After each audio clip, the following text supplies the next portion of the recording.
Hi, folks. Thanks for taking the time to be on this meeting tonight. I'm sure you're all tired of these by now, seeing as Mac and Western are the last two to go through. It's come to my realization that for all of you, this is a very weighty decision as to what program you pick and where you go for your residency. And if we're being honest, for a lot of you, it's really going to shape your future, and it's definitely the next chapter in your life. It's going to determine where you live, ultimately likely where you actually work, just because of the connections you develop, and even what subspecialty you pick in orthopedics. So it's quite a weighty decision. You have to make it without having a crystal ball and without knowing exactly what the future holds, which I think makes it a bit difficult and sort of a high anxiety time in your lives. I guess if I can reassure you about one thing is that my dogs are barking. If I can reassure you, one thing is that majority of the programs across this country are very good, and so as long as you're committed to training yourself to be an excellent surgeon, you'll be able to do that anywhere. So I do wish you all luck. I look forward to meeting you on interview day, and I'm actually gonna go ahead and hand the mic over to one of our residents, Brandon, who's going to give you a presentation about Western. If you have any questions, either for myself or our residents who are present, Chloe Cadeau, who's our chief, Hyder, who's our sous chief, and Brandon are all on tonight. Feel free to reach out to them and ask any questions that you have about the program or any other things that we could help you with. Okay. All right, take it away, Brandon. Thank you. I'm Brandon. I'm one of the PGY3s at Western. We do have this presentation. I'll try to run through. It looks like we have about another 10 minutes, I think. So let's see if we can get through this. But as Dr. Sulunjai was mentioning, this is a big decision and kind of at a crossroads, and lots of programs in Canada, and they all provide excellent training. But how do you ultimately decide which one you want to go through with? So we kind of separated into three things. So the place, the program, and the people. So to start with place, that's London, Ontario. So we're about halfway between Detroit and Toronto. It's called nicknamed the Forest City. So lots of trails, lots of hiking to be done, walks. Lots of us have dogs that we take out into the woods. There's lakes and more trails that you can cycle around, hike around, that type of thing.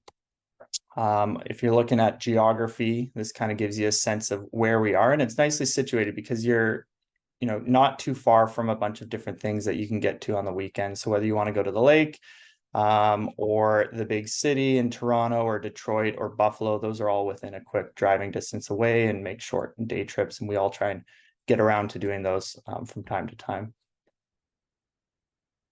Like many other cities, we also have different food options, a market downtown, lots of different breweries, lots of different niche cafes, that type of thing that you can check out. And I'm still trying to figure out what all is out there in London myself, but it's fun exploring, and it seems like there's always new restaurants and different things popping up. The place itself, so this city of London, there's 3 hospitals. So the main one would probably be Victoria Hospital there at the bottom, and then there's St. Joseph's Hospital and University Hospital. And depending on where you're rotating, you'd be at one hospital, and each of those have different clinical training units or CTUs, so such as sports or trauma or spine, and they'll be at one of those different hospitals, which we'll get to later. And those are all about within 15 minutes of each other. So definitely easy to get from place to place without too much traffic and that type of thing. The program itself was founded in 1960, I believe, by Dr. Kennedy. So he's our founder. He was, originally in the Navy, and then did some training in surgery and ultimately in orthopedic surgery, and started the program here in London. And he had a special interest in sports medicine and was one of the presidents of the American Society of Sports Medicine, as well as a COA president.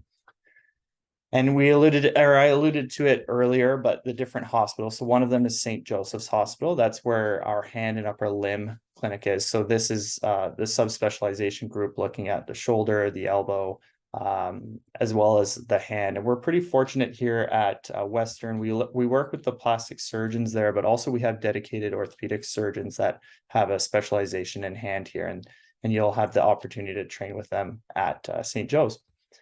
At University Hospital, that's about 5 minutes from St. Joseph's. These are the two hospitals that were more in the north part of London. And at UH, that's where you would run into arthroplasty and sports, but also general orthopedics as well, general ortho trauma, that type of thing. And then down at the south end of town is Victoria Hospital, and that's where our foot and ankle, trauma, spine, and pediatric CTUs are.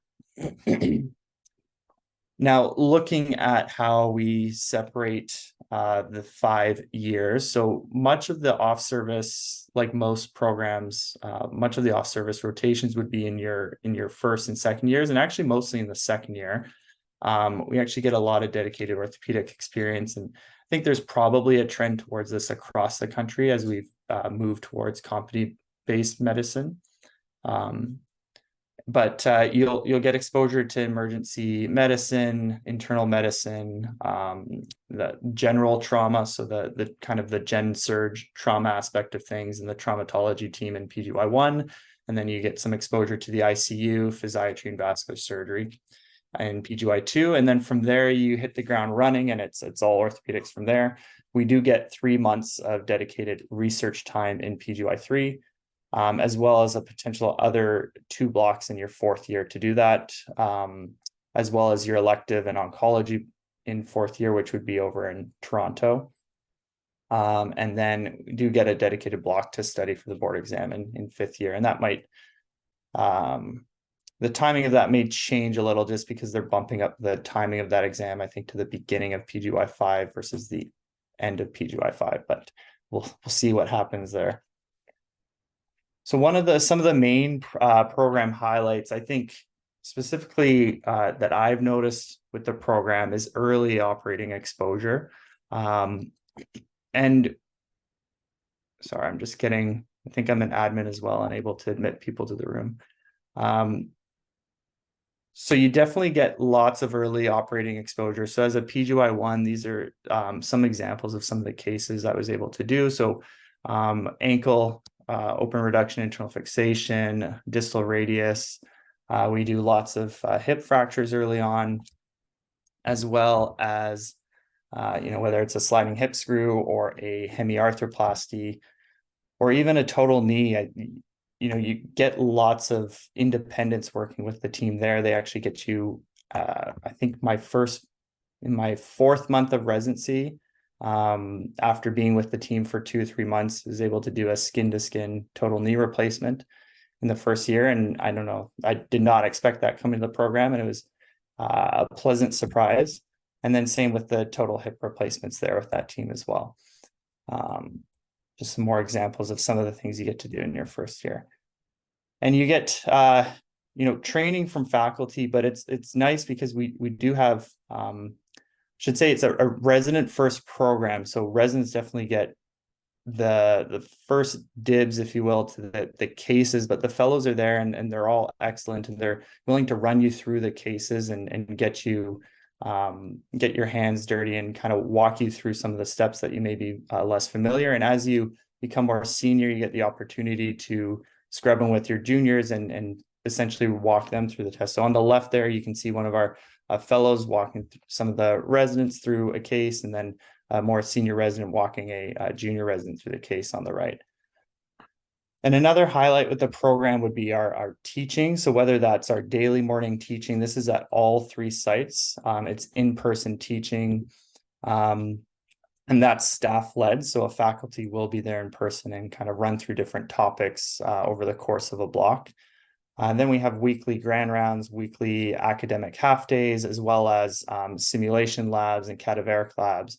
And at the beginning of each year, we do an ortho boot camp, which kind of goes through some of the essentials that you would need to know as an orthopedic resident.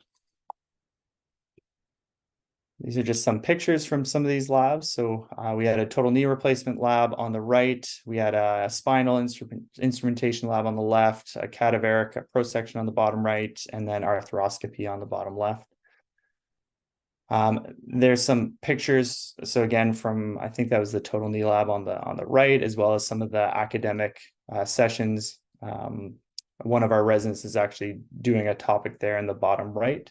The way the academic half days usually go is a resident will be sort of introducing the topic, and then a staff would then take over and sort of explain it in more detail and run through different cases.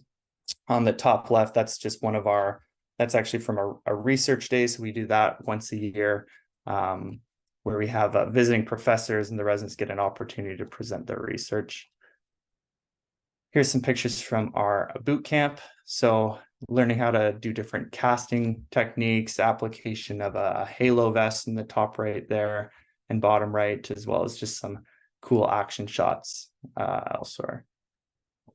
Lots of research opportunities. That seems to be more and more a focus in resident training, and certainly, you know, our program, there is the requirement to do a research project in PGY 2 through 5, and it's very easy to get kind of situated with the different CTUs. So every year, the staff from the different CTUs will present different projects they have going, and they're all really willing to kind of reach out to students, or sorry, be contactable by the residents and have them work on some of the projects, or get them started on different projects that they have in the works. And so it's, you know, you do have to do the project every year, but it's easy to find the staff that are willing to help you get working on that. And that's, I don't think that's been an issue for any of us.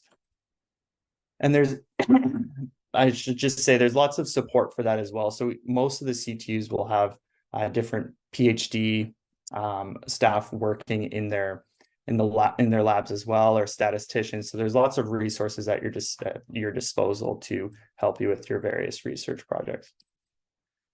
Some of the other opportunities available. So I'm actually just starting this right now in third years. We do have the option to work on a master's degree during our third year, and that's, you don't need to take time off to do that.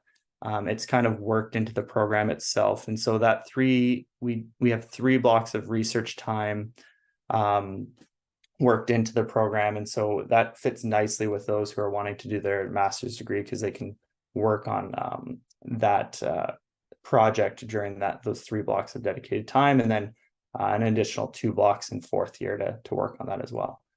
As well as, you know, lots of different supports for different conferences or courses around North America or around the world. These are just some pictures from Operation Walk. I believe this one was in Guatemala. So some of the staff will go down there to do different surgeries, and residents often have, especially as you become more senior, often have the opportunity to go down with them and get more hands-on experience in sort of this outreach program. You know, I like to think we have a pretty good group of people. I think there's some faces missing from this photo. I wonder where I was. I might have been on call or something, but I'm not even in this picture. But there's a good group of us, and, you know, we hang out and do lots together at work, but also outside of work. And so these are just some pictures of the crew. This is a trophy that some of the residents have put together, a fantasy football league. Just going out to get some food, going to one of the staff's backyard to have a barbecue, or just getting some drinks after work. And so we try to make time for each other, and just some more pictures of us getting out and doing things. I think the middle one was Hyder's years, the year above me, when they went to an AO course, they went to Universal Studios. There's some pictures of us, and again, staff's backyard at some sports games, doing some treetop climbing. So, you know, even though we work hard during the week, we try to make time for each other and do things outside of work as well. And like I mentioned before, lots of trails around London. And so those of us with dogs and family, we like to get around and explore those as well. And I think, you know, this does translate into success for a lot of our residents. Like going back and looking at where graduates have gone after graduation from the program, Not sure what's happened with this last year. I'd have to reach out and see kind of what is going on there. But certainly since 2021, going back 7-8 years, everyone has a permanent job, and it's not like people are bouncing around from fellowship to fellowship trying to look for work. And lots of the residents that have graduated and are graduating now have gone on to some pretty great fellowships, whether it's in Canada itself or around North America. It's certainly the success is shown in where residents tend to go for their fellowships. As a medical student, as you're getting into residency, it can be a little daunting, and so we do try to make that transition a little easier. So whether it's through buddy call, so during the first few call shifts for the first couple months of residency, you'd be on call with a senior resident who's there and able to answer any questions and help walk you through some of the logistics or some of the medical questions. We do the boot camp that there were some pictures of, just trying to really teach the basics to all the incoming residents and get them off to the right foot. And then we host a few different social events early on, just so the new residents can mix and mingle with the current residents. And that's some more pictures of some of these incoming events. So this was one of the on the top left, that's one of the hosted events for the incoming PGY1s, and just some more pictures of the crew. So you got to really look at the place, the program, and the people, and figure out what's important to you. And for myself and a lot of the residents here in London, that was ultimately why we chose Western to come and do our residency training. And that will be, as you're going through these different presentations and thinking of where you'd want to go for residency, or maybe even why orthopedics at this point. That's the question that you'll have to ask yourself. And I hope you pick Western.